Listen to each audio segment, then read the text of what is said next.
Hey y'all, and welcome to The Cutest Little Thing. My name is Andrea, and I'm so glad to have you here today. I'm from southeastern North Carolina, and I love all things vintage, thrifted, upcycled, and DIY'd, and you will find all of those things here on my channel.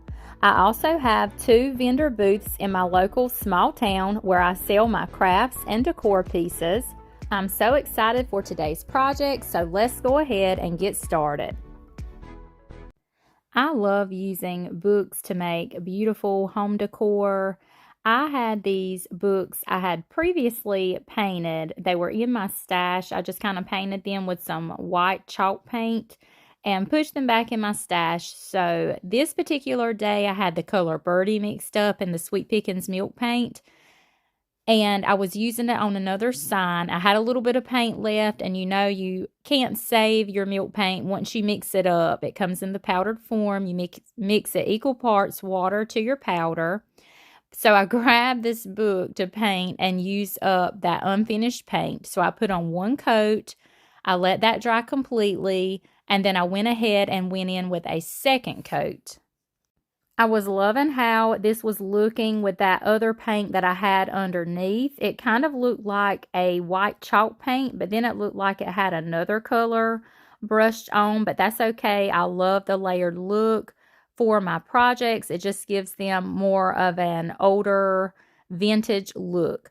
I found this beautiful print in my little stash that I have where I print out my images. I normally purchase my images from Etsy, different Etsy shops. You can purchase the instant downloads from Etsy. You purchase them one time, then you download them to your computer, and you can print them out and craft with them as many times as you would like. And I just have a regular inkjet printer. It is the Epson ET3850. That is the model of my printer. I know I get a lot of questions about my printer, but it is an inkjet. So I applied Mod Podge and put down my image, and I also print it on regular printer paper. You can also purchase rice paper if you would like and print on that, as well as tissue paper. And I like to take a bought up piece of saran wrap and press down my image while I apply heat, and that just helps smooth out that image, as well as that heat will ink set the ink in that image.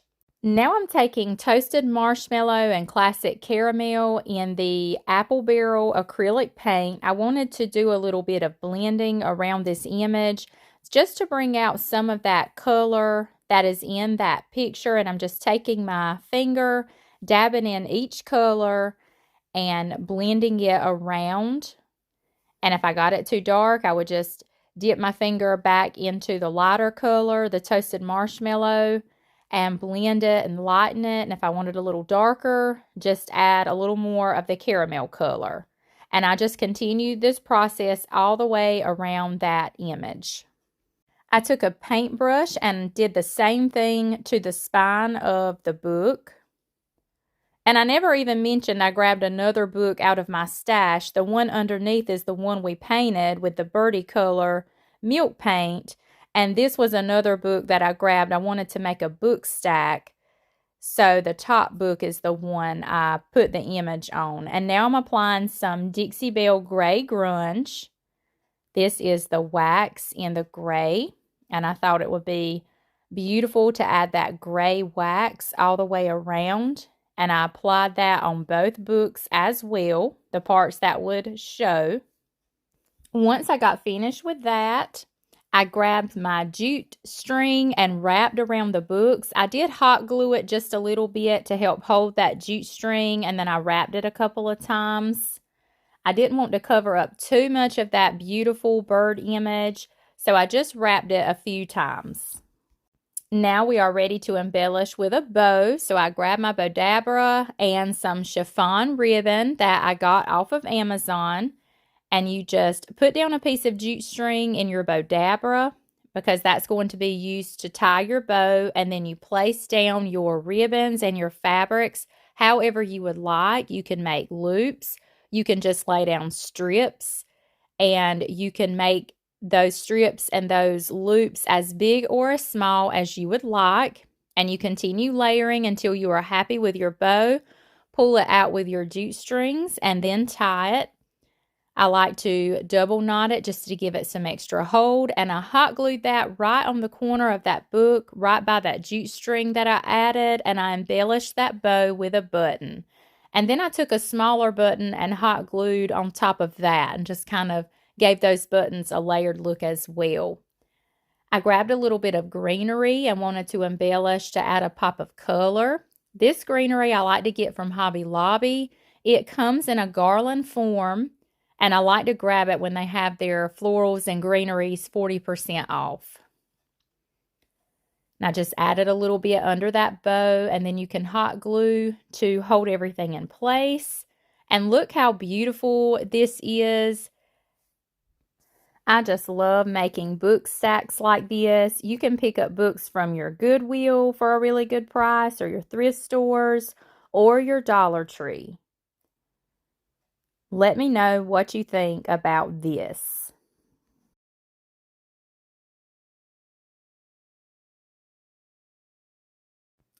I hope that you are enjoying today's content. If you are and you're not already subscribed to my channel, I hope that you will consider before you leave today, hit that notification bell. Be sure you are receiving all notifications.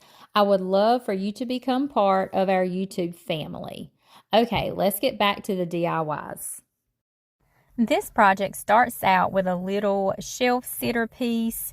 I probably got it from Goodwill, and it got stuck in my stash, but I already painted it with a white colored chalk paint.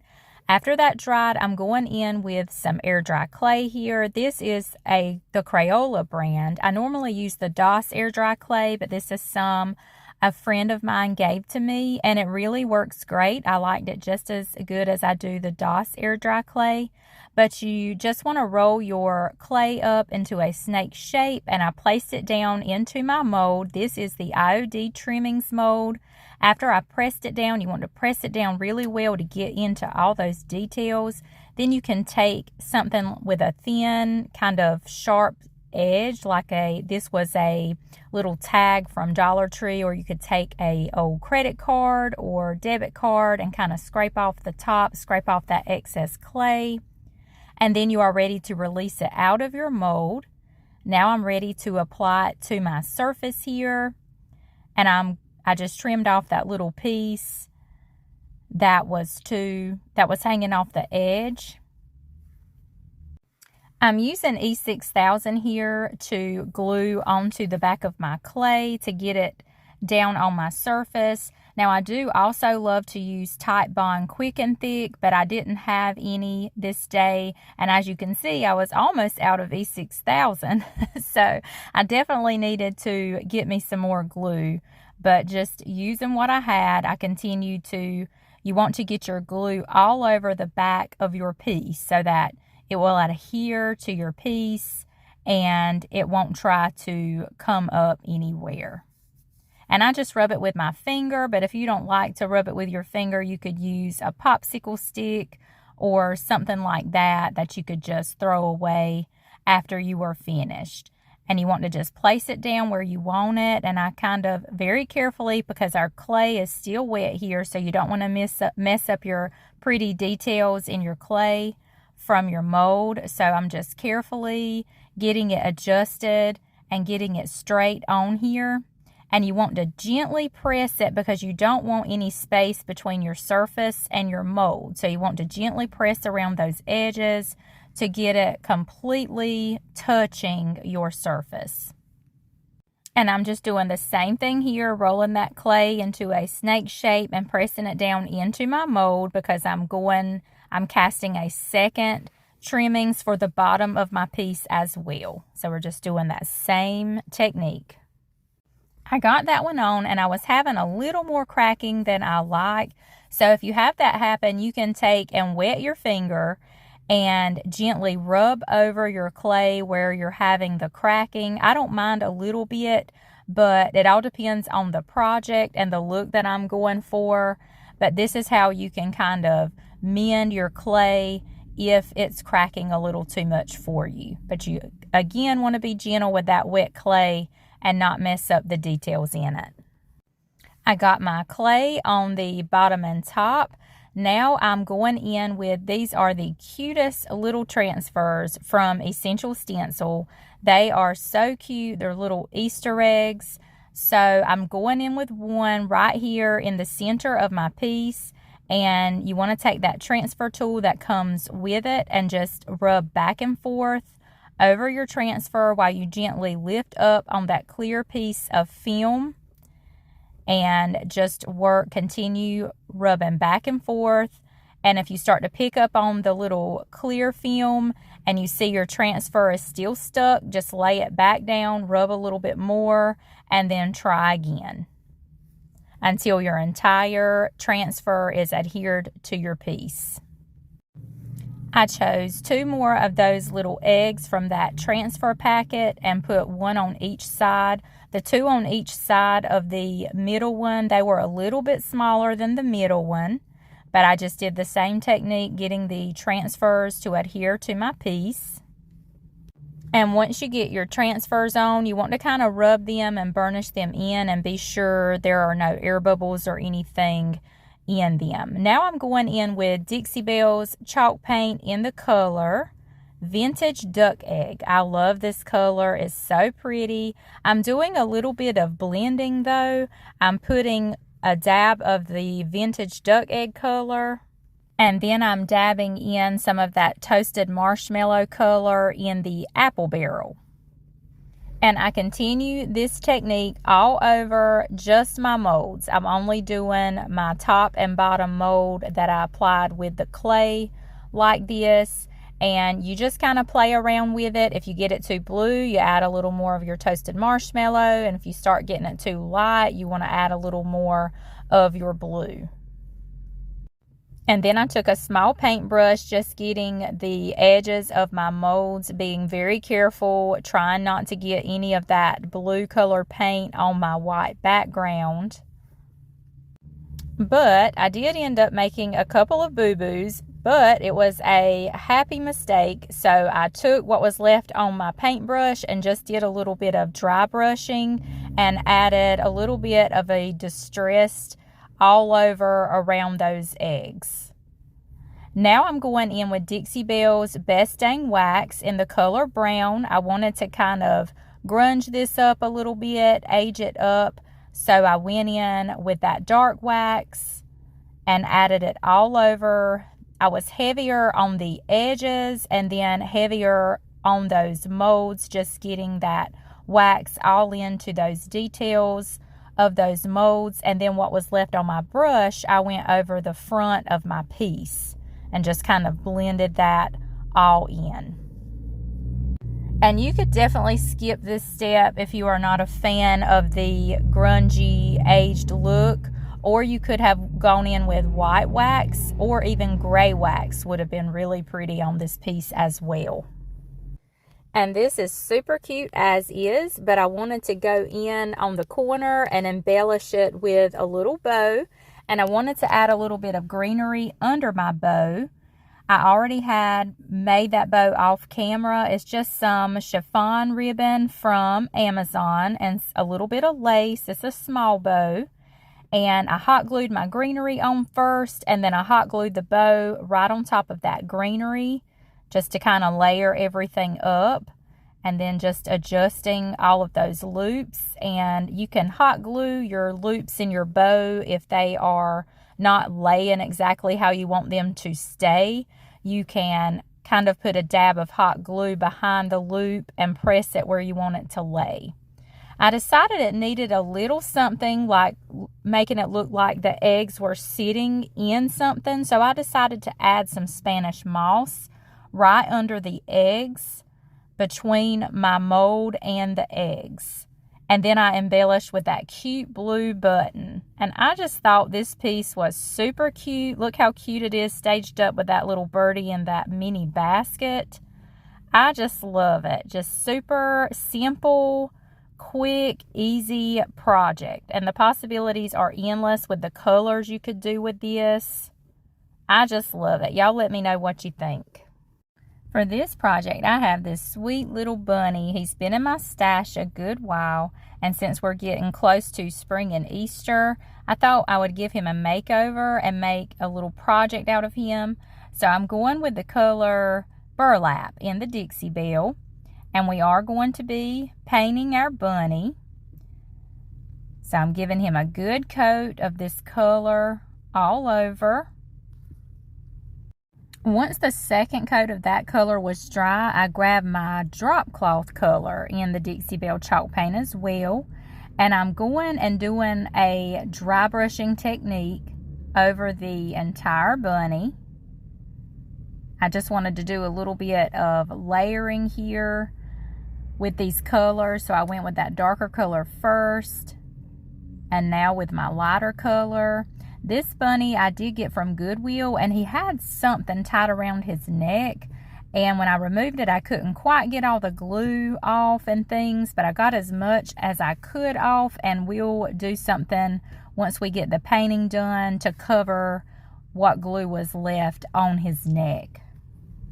After that was dry, we are going to layer up some waxes. First, I'm using Dixie Belle's Best Dang Wax in the white. And I'm just taking my brush here and rubbing that wax all over the bunny, getting it all in the details of the bunny. I'm heavily waxing with this white. Next, I grabbed my gray grunge in the Dixie Belle's Best Dang Wax. And the same thing, just went over that entire bunny. Just going right over the white wax we previously applied. I love to layer waxes. I think it gives it such a pretty look. And I'm loving the color of this bunny. To cover up that hot glue on his neck, I added more hot glue. No, just kidding. I just added a little hot glue so I could put a little piece of lace around his neck and a cute little bow. I'm calling it a he. I guess I need to say she with her cute little lace bow on here. And I just tied a simple shoestring bow with my lace for that, and I hot glued that right on the side.